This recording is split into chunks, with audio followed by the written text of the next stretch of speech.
It's your daily business conversation starter here. This is Early Exchange from Souk News, broadcasting live from Broad Street, Lagos, Nigeria. Good morning, everywhere you are in the world. My name is Ayo Jimmy. Welcome to the show. Bumi, good morning to you. Good morning, Ayo. Thanks for tuning in. It's Early Exchange on Souk News, your authoritative business, economy and developmental station located in the heart of Lagos, Broad Street. I am Bumi Idowu. Okay, our table is full today as always. A number of issues took place yesterday that should shape the agenda for today's discussions. We have the banter between Twitter and Meta, and then we have policy issues in Nigeria here. In Africa, we have other issues we are looking into. But before then, let us go over to our newsroom where Olaoluwa Awe is standing by to bring us happenings around the globe in just a moment. Don't go away.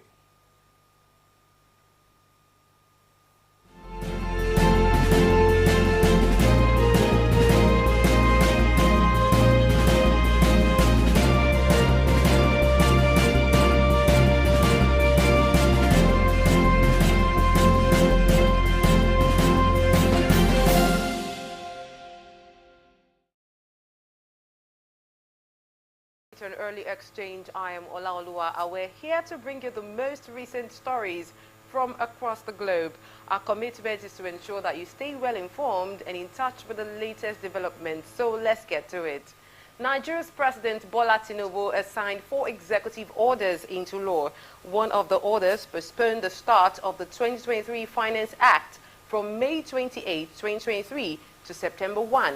The president also reversed some laws signed by former President Muhammadu Buhari, which include changes to customs tariffs and the addition of a 5% tax on telecommunication services.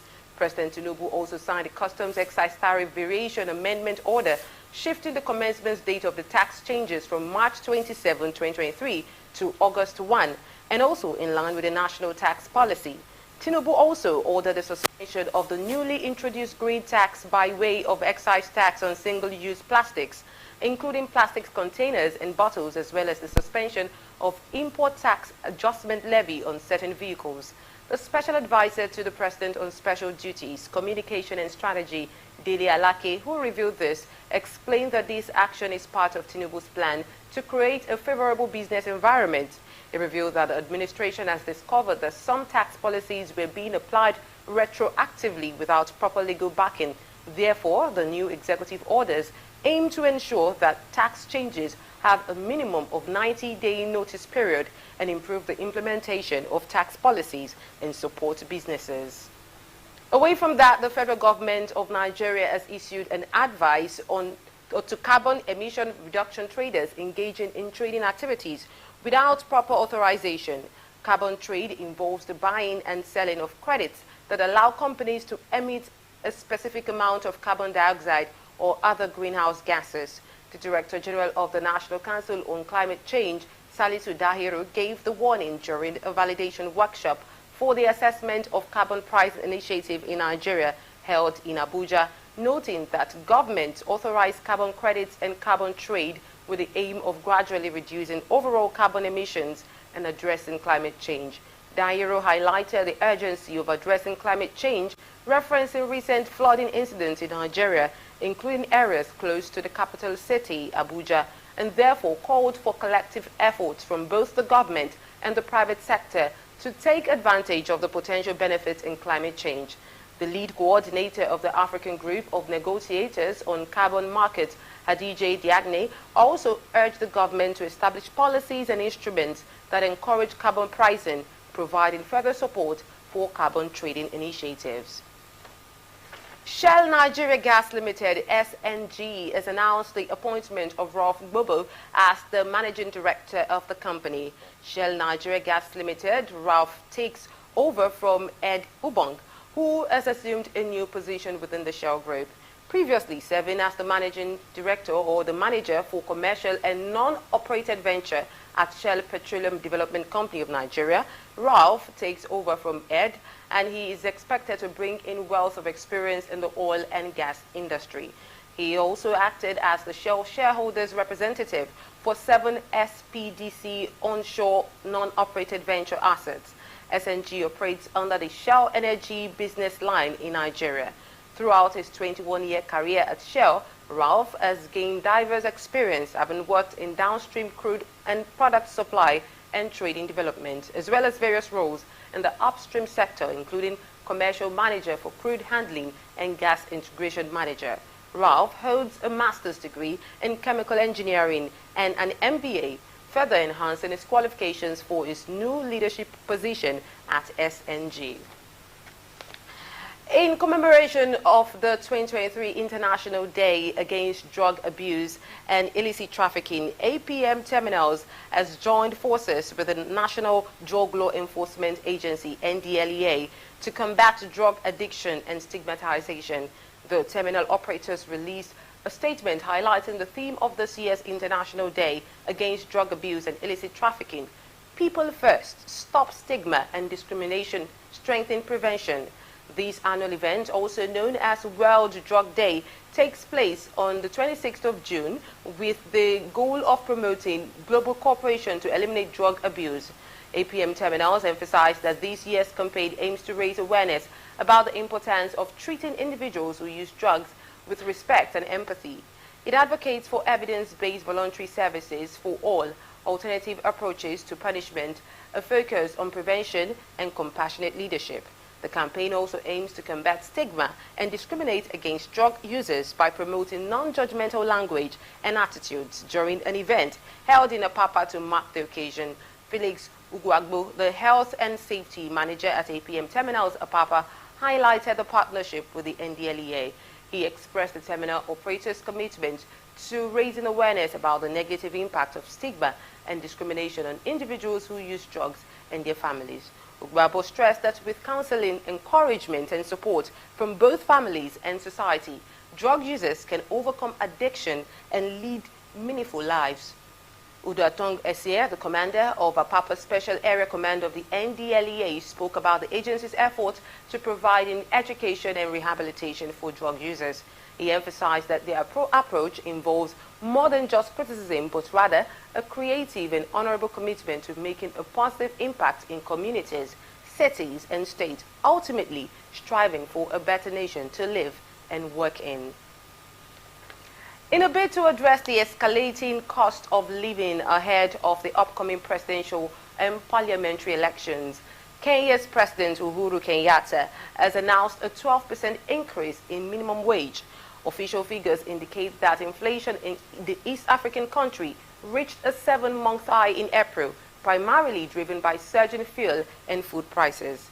During a Labour Day rally, Kenyatta noted that the 12% increase raises the minimum wage to about 15,120 Kenyan shillings. However, this falls short of the 24% increase demanded by the Central Organization of Trade Unions, Kenya, the country's main trade union organization. The presidential election on August 9 is expected to feature two frontrunners, Odinga and Ruto. While the vice president was initially nominated by Uhuru Kenyatta as his successor, he was eventually replaced by Odinga following a 2018 agreement. Last month, Kenya's finance minister unveiled a $28 billion budget aimed at revitalizing the economy in the face of high unemployment caused by the COVID-19 pandemic. Now, the World Health Organization and UNICEF has announced that 12 African countries are to receive 18 million doses of the RTS-SAS01 malaria vaccine between year 2023 and 2025. The vaccine is the first ever vaccine recommended by the World Health Organization, WHO, for preventing malaria in children residing in areas with moderate to high malaria transmission. Ghana, Kenya, and Malawi have been administering the malaria vaccine since 2019 through the Malaria Vaccine Implementation Program, which is coordinated by the WHO and funded by Gavi, the Global Fund to Fight AIDS, Tuberculosis, and Malaria, and UNITAID. Apart from Ghana, Kenya, and Malawi, the initial allocation of 18 million doses will enable 9 additional countries, including Benin, Burkina Faso, Burundi, Cameroon, and the Democratic Republic of Congo, Liberia, Niger, Sierra Leone, and Uganda to introduce the vaccine into their routine immunization programs for the first time. The first doses of the vaccines are expected to arrive in countries by the last quarter of the year, and the rollout is planned to commence in early 2024. The managing director of Country Programs Delivery, Gavi Mafosa, stressed the importance of using the available doses effectively and applying the lessons learned from pilot programs as they expand to cover the 12 recipient countries. The Director of Immunization, Vaccines and Biologicals of World Health Organization, Dr. Kate O'Brien, says the malaria vaccine is a breakthrough in improving child health and survival, particularly in Africa. In an effort to strengthen its position in the home region, Norwegian Air, the reborn airline, has agreed to acquire Widerøe, a domestic peer, for 1.83 crowns, approximately $106 million. The deal follows recent changes in the Norwegian airline industry, including bankruptcy of newcomer Flyer. While Norwegian Air and Widerøe will continue to operate independently, their networks will be more closely integrated in the future, providing increased attractiveness for passengers. The acquisition is expected to bring about economies of scale in areas such as purchases, maintenance, IT services, and ground handling. Norwegian Air anticipates potential annual synergies of 200 to 300 million crowns from the acquisition, with minimal route overlap between the two carriers. The deal is set to be finalized by the end of the fourth quarter, with in-house funding and no staff cuts planned. Mothers and activists in Egypt are hopeful for a change in guardianship laws following President Abdel Fattah el-Sisi's support for an overhaul of the outdated legislation. The current laws, which have been in place for 71 years, grant fathers exclusive control over financial and educational decisions for their children, leaving millions of women without authority. Under these laws, widows often face lengthy approval processes in court to access funds for their children's education or extracurricular activities.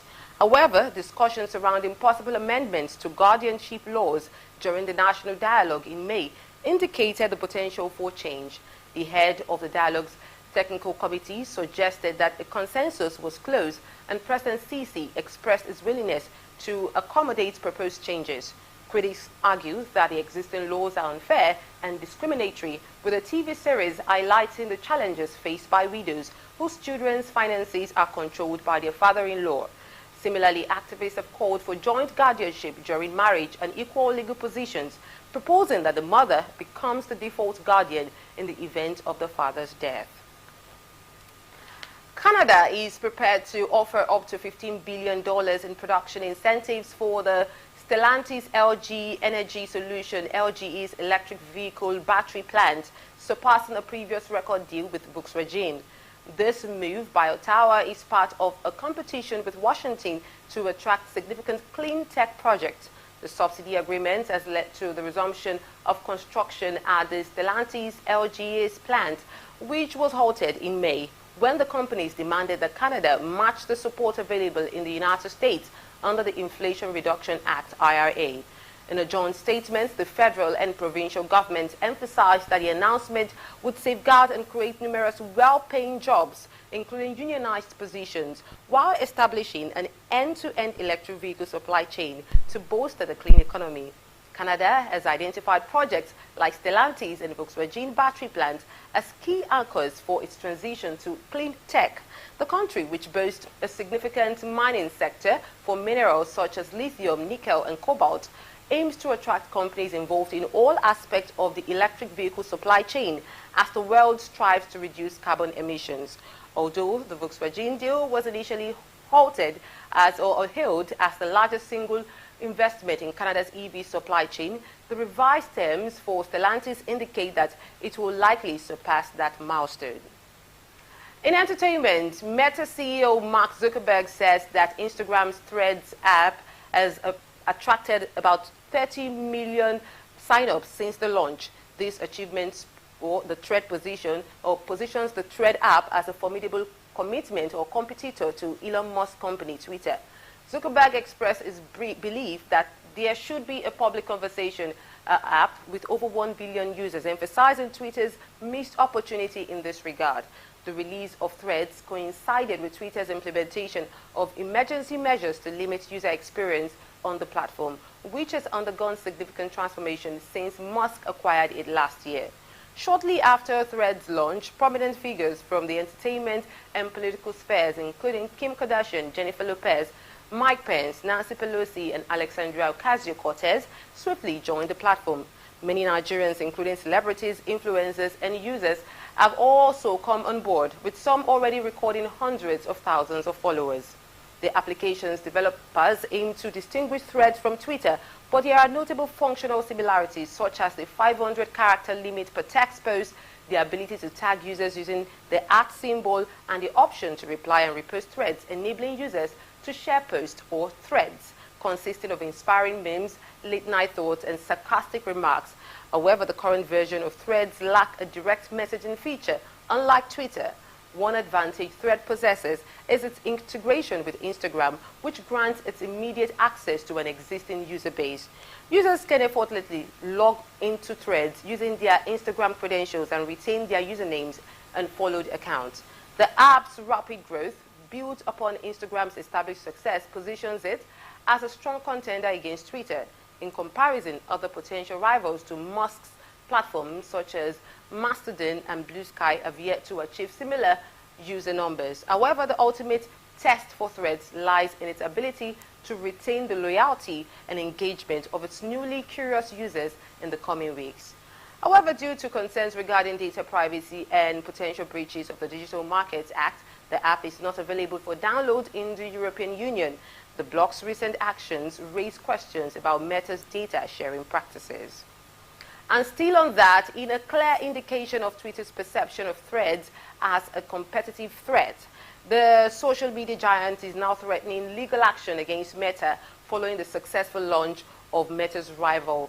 And on Wednesday, an attorney representing Twitter on behalf of owner Elon Musk sent a letter to Meta CEO Mark Zuckerberg accusing the company of theft of trade secrets through the recruitment of former Twitter employees. In the letter, Twitter's outside lawyer Alex Spiro alleged that Meta had deliberately and unlawfully misappropriated Twitter's trade secrets and other intellectual property in a systematic manner. Upon reports about the letter, Elon Musk took to Twitter, stating, I quote, "Competition is fine, cheating is not," end of quote. The letter further claimed that Meta had hired former Twitter employees who had unlawfully retained confidential Twitter documents and electronic devices. These employees were allegedly involved by Meta in the development of Threads. Spiro demanded that Meta immediately stop the use of any Twitter trade secret or highly confidential information. However, Meta's spokesperson Andy Stone, during a discussion on Thread, has categorically dismissed the letter's allegations, stating that, quote, "None of the individuals on the Thread engineering team are former Twitter employees," end of quote. And in sports, world record holder in women's 100-meter hurdles, Tobi Amusan has successfully defended her national title at the national trials for the 2023 World Athletics Championships. Despite the rain, she crossed the finish line smoothly in 12 minutes 70 seconds to showcase her expertise to the fans gathered at the Samuel Ogbemudia Stadium in Benin City. Amusan, who had set a world record of 12 minutes 12 seconds last year, was competing in Nigeria for the first time since then. Following a recent win at the Stockholm Diamond League, Amusan is now on track to defend her World Championships title in Budapest next month. Reflecting on her victory, she expressed her happiness and attributed her success to her focus on perfect execution. In the women's 100 meters final, Blessing Ogundiran emerged victorious with a time of 11 minutes 50 seconds to surpass Faith Okose, who clocked 11 minutes 51 seconds and finished second. Esebrome, the African record holder in long jump, secured the third position with a time of 11 minutes 52 seconds. In the men's short puts event, Chukwuebuka Inekwechi successfully defended his title, throwing a distance of 21.09 meters. This victory marks his fourth Nigerian title since becoming the champion in 2016. And with that, we wrap up today's news update. I am Olaoluwa Awe. Remember to follow us on our social media accounts on Facebook at Souk News, Instagram, Souk_News_, Twitter, SoukNews1, and TikTok, Souk News Official. We are also on LinkedIn, Souk News, on YouTube as Souk News. Follow us for more engaging content, really. Thank you for watching and stay tuned to the early exchange for more updates.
For that news update and welcome back.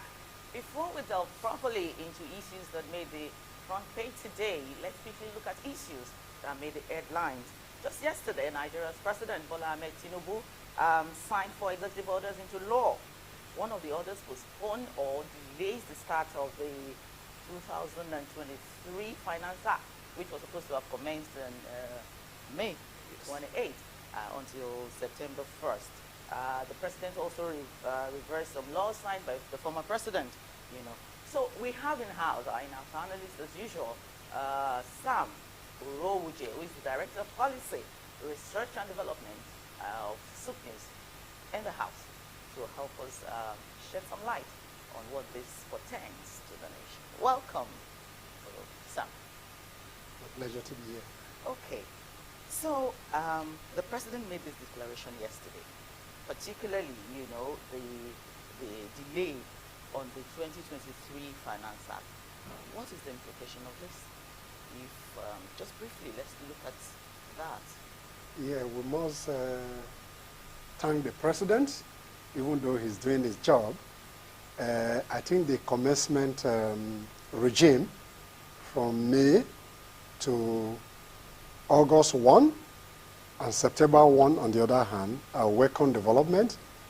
This is particularly gratifying, the impact it will have on the business environment. So it's a sign of better things to come in terms of the fiscal policy regime that will strengthen businesses, particularly from the point of view where businesses are suffering from multiple taxation.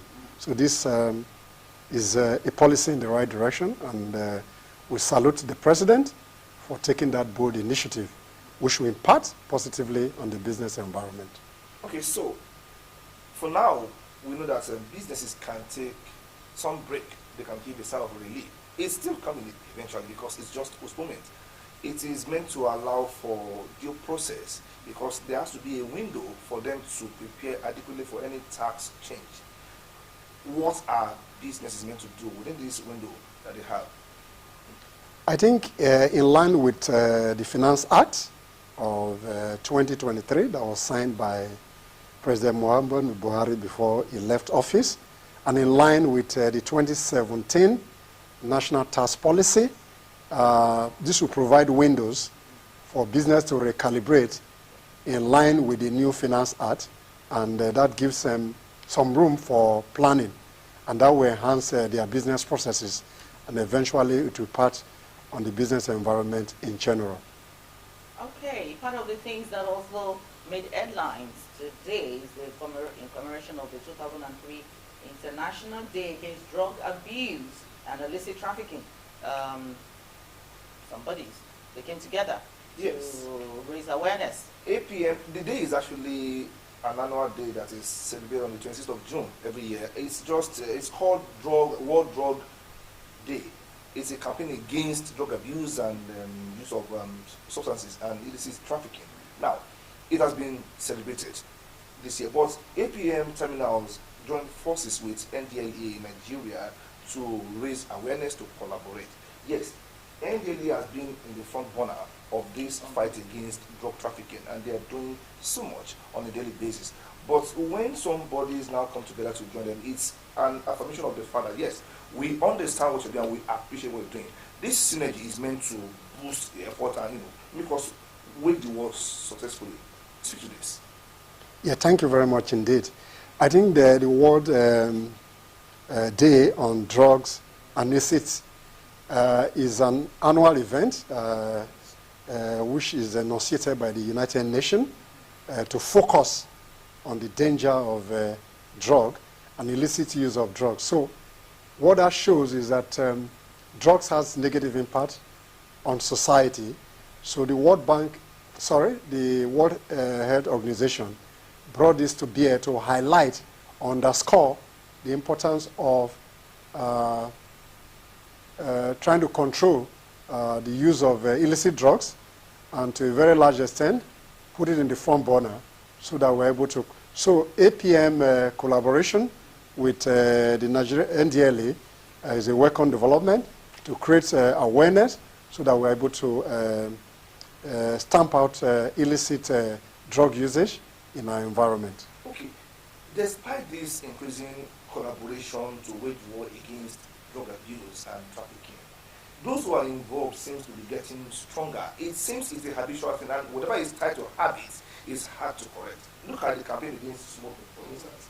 There was time when you would read a slogan like, the Federal Ministry of Health wants that tobacco smoking is, no, tobacco smoking is dangerous to health.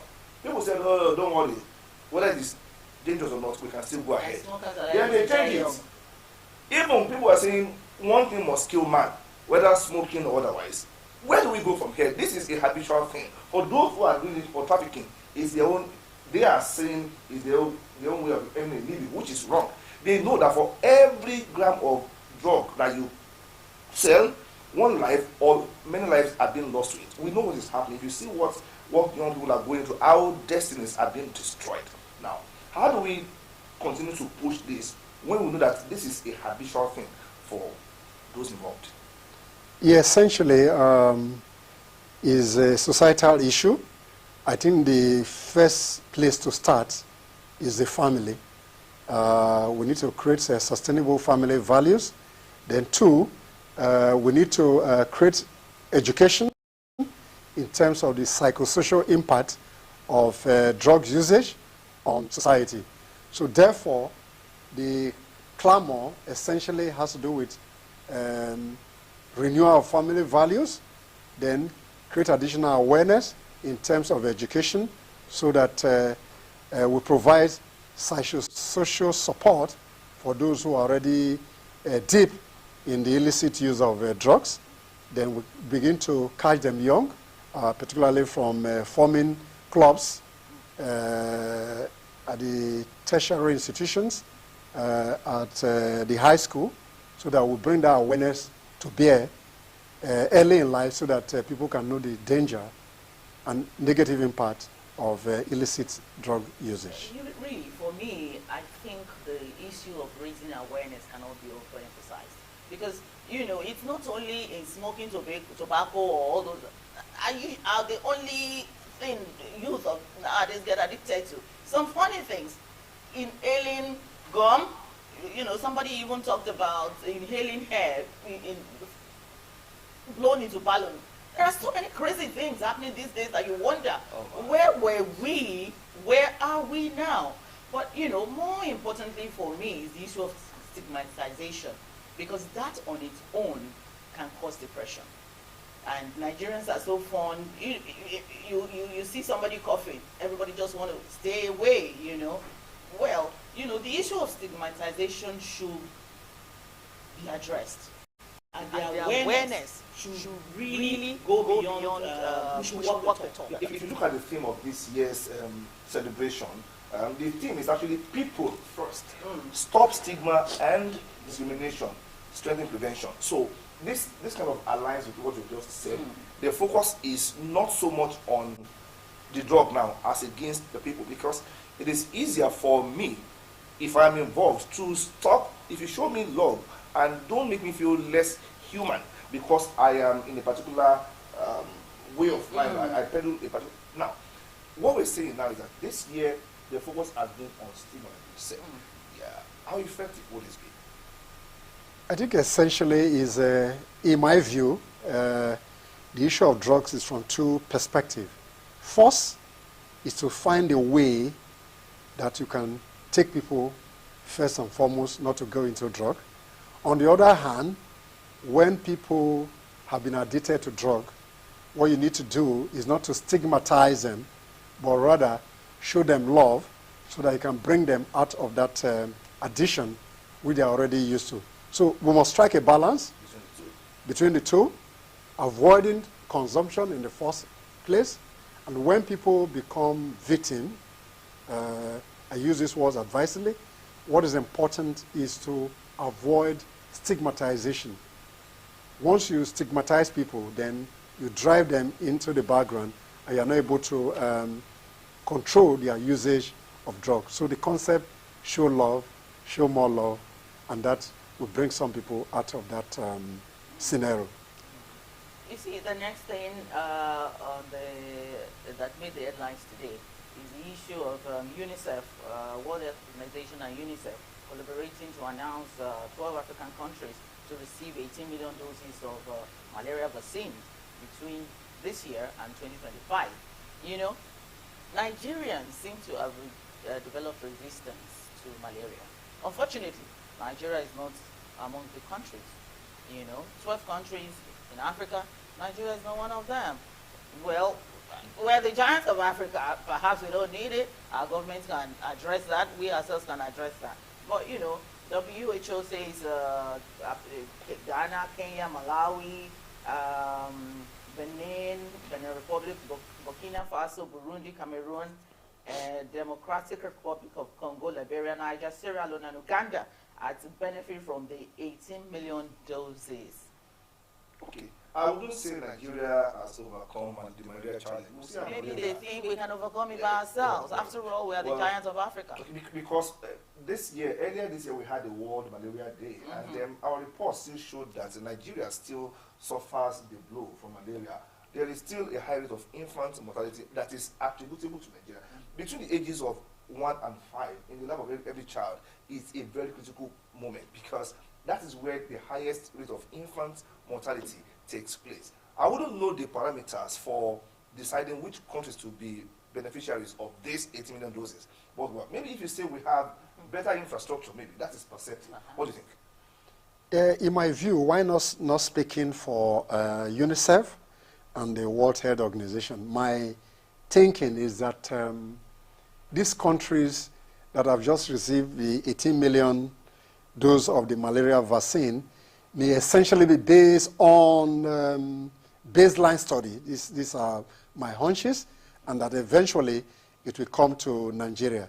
I just have a feeling that they are using that as a basis of entry into Africa for the consumption. I recall during the COVID, some other country got the COVID vaccine even before. So right. the thinking is that, in my thinking, that the UNICEF and the World Bank will have done a study, and that allocation in partnership with Gavi may be in line with a study that may have been done. And I'm sure that in due course, we might receive some dose of the malaria vaccine in Nigeria. Okay. I like the idea of this preventive approach because there are two ways to tackle any disease outbreak. It's either preventive or curative. Before now, we have been doing what I call curative approach to malaria treatment. Now we are going preventive.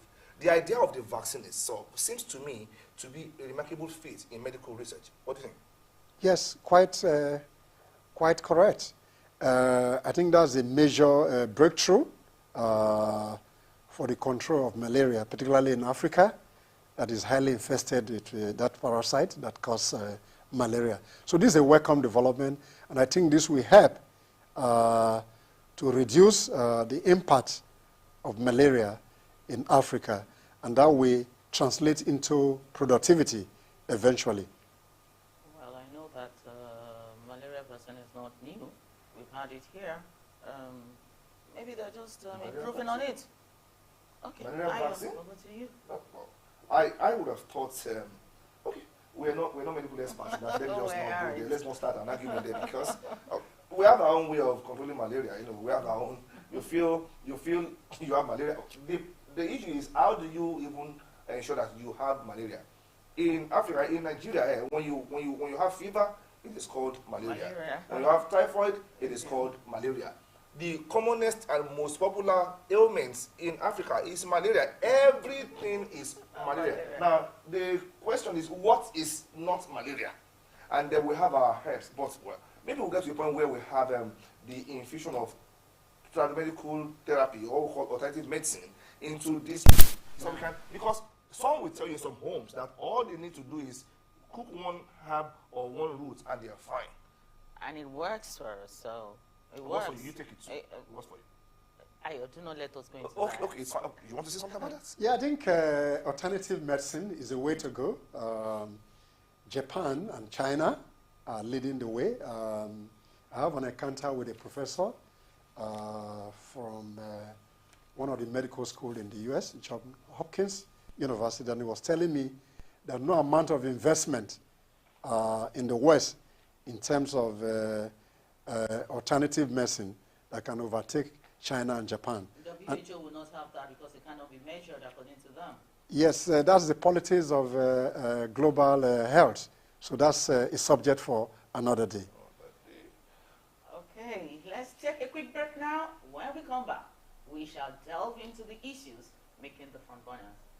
Don't go away.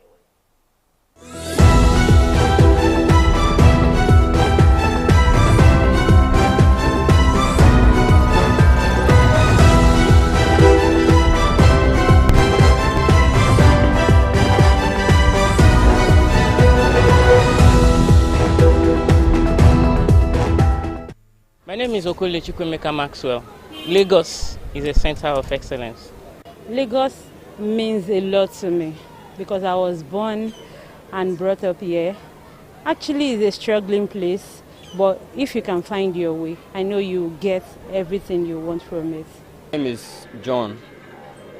Lagos is a land of opportunity. That's all.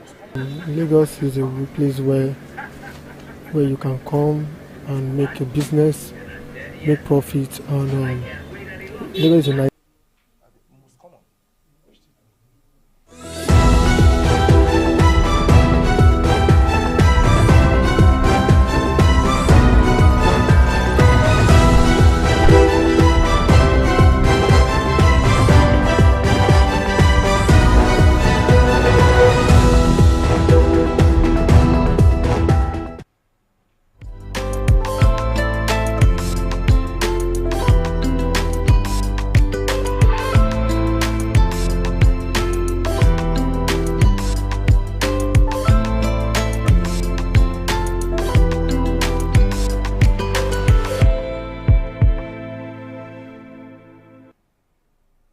You're welcome back. You're still watching Early Exchange on Soup News. Yes, like we highlighted earlier in the show during the news updates, Meta is out for Twitter's jugular, like they say. Well, that is metaphorical. Okay, we all know that yesterday Meta launched Threads, which is an app that is meant to rival Twitter. The graphics that is being shown on the screen now shows Twitter trying to consume this seeming new threat. I don't know. Because the logo, the Twitter logo there is bigger than that of thread anyway. Well, that's just on the site. Now, before now, there was this talk of the Vegas showdown where Elon Musk proposed a cage fight to Zuckerberg. Yes, some of us thought, well, maybe they were just trying to do that to create awareness and raise funds for some social cause or the other. But now that we have Meta coming out with a direct competitor for Twitter in the contest of Thread. Yesterday alone, within the first 7 hours of rollout, Thread had 10 million subscribers. By midday yesterday, they had 30 million subscribers. That is huge on the first day of launch. Now, we're now thinking that maybe the proposed cage fight is simply metaphorical. Maybe it was meant to be a corporate PR of some sort that is planned carefully by these two tech giants. What do you think? Oh, sure. I don't see what kind of fights are they going to. Does Elon Musk, who has never been a martial you know, in all his life, that 1-year-old man, going to fight with a street man, a street white man who has been used to this? I don't see that happening. As far as I'm concerned, is the global village has become their ring.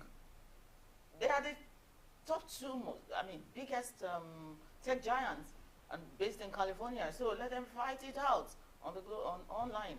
Sam, your take on that? All right, thank you very much indeed. I think it's just a global corporate buzzword for competitive advantage. I think they are not necessarily going to fight in a cage. The fight is now in the public domain. Absolutely. It's competitive fight to occupy our mind and heart for competitive advantage, in my view. Okay, now let's get very serious now. This is now a corporate fight in a context. Now, people talk about the many issues of Twitter that led Meta to taking advantage of this particular situation. If you allow me, I'll just run down some of those issues that Twitter has had since Elon Musk took over. Now, in October 2022, he said he will set up a content moderation council that will advise him on controversial issues. Now, one of those issues was whether to reinstate former President Trump or not. He never set up that council. He said he will not reinstate Trump until he was advised by the council he was meant to set up. That council never came up, and in November, he reinstated Trump. That is number one. Then he fired many of Twitter's platform safety team just days before the U.S. midterm elections, which some say is a political move that is very strategic. Then, in late December, he tested his popularity. He said he sent out a particular poll asking people to vote whether he should remain the CEO of Twitter or not. Well, whether to his shock or to his confirmation, he got a yes. 57.5 people said yes, step down from this particular post. He never did until much later in the year, that's June. Maybe because he never saw it coming. Then, he changed the Twitter verification program from an invite-only protocol to one that anyone can purchase. Before now, if you have the blue mark and you have a verified handle on Twitter, it means Twitter has certified you fit, that you are the owner of that particular handle and nobody can claim it. But what happened? When Elon Musk took over, he said, don't worry, it is no longer an invite-only idea. For now, if you can pay $8, then you can have it verified. And of course, it became a ground for people to feast on. If I like your Twitter name and I can pay that $8 faster than you, then essentially I can just buy it. That's right. And trust me, some people did that. They impersonated some giants, and Twitter began to lose revenue because those people were not, those companies were no longer advertising on Twitter as it is. Now that's just one. The last one I want to speak to before we start the analysis fully. It now came up, and this one hit people. It hit influencers. It now came up with these temporary limits for reading Twitter posts for both verified and unverified accounts. Now, in 5 hours, within the space of 5 hours, he made 3 different pronouncements on the same issue. In the first hour, he said, if you have a verified account, then you can only read 6,000 tweets per day. If you're unverified, it is 600, and if you are new and unverified, it is 300.